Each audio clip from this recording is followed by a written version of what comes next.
பொய் பேராபத்து. ஒரு ஆடு மேய்க்கும் சிறுவன் மலைப்பகுதிகளில் தன்னோட செம்மறி ஆடுகளை மேய்ஞ்சிட்டு வந்துட்டு இருந்தானா. அப்போ அவன் தனிமையில இருக்கிறதுனால அவனுக்கு ரொம்ப போர் அடிச்சுதான். என்ன பண்றதுன்னு தெரியாதப்ப அவனுக்கு ஒரு யோசனை தோணுச்சான்.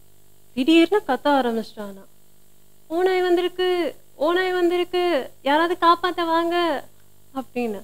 உடனே அங்க வேலை செய்யற எல்லாருமே வந்து பார்த்தாங்களாம். ஆனா அந்த இடத்துல ஓநாயே இல்லையா. அதை பார்த்துட்டு அவங்களுக்கு ரொம்ப கோபம் வருது. ஆனா அந்த பையன் அவங்கள பார்த்து கேலியா சிரிக்கிறான். இன்னொரு முறை இதே மாதிரி நீ பண்ணா நாங்க காப்பாத்த வரமாட்டோம்ட்டு கோவமா சொல்லிட்டு போயிடுறாங்க. மறுநாளும் அந்த பையன் அதே மாதிரி ஓநாய் வந்திருக்கு, ஓநாய் வந்திருக்கு, காப்பாத்த வாங்கன்னு சொல்லி கத்துறான். அப்பவும் அங்க வேலை பார்க்குற எல்லாரும் இவனுக்கு காப்பாத்துறதுக்காக வராங்க. அங்க பார்க்கும்பொழுது திரும்பவும் அங்க ஓநாய் எதுவுமே இல்லை. திரும்பவும் அவங்களுக்கு இந்த பையன் மேல அளவுக்கு மீறி கோவம் வருது. சில நாட்களுக்கு அப்புறம் நிஜமாவே அந்த இடத்துக்கு ஒரு ஓநாய் வந்து எல்லா ஆடுகளையும் கொன்னு சாப்பிட்டுட்டு இருந்தது.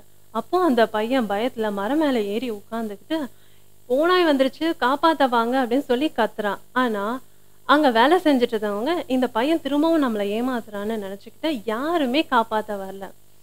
அதுக்குள்ள அந்த ஓநாயும் அங்க இருக்கிற எல்லா ஆடுகளையும் சாப்பிட்டு முடிச்சிடுது.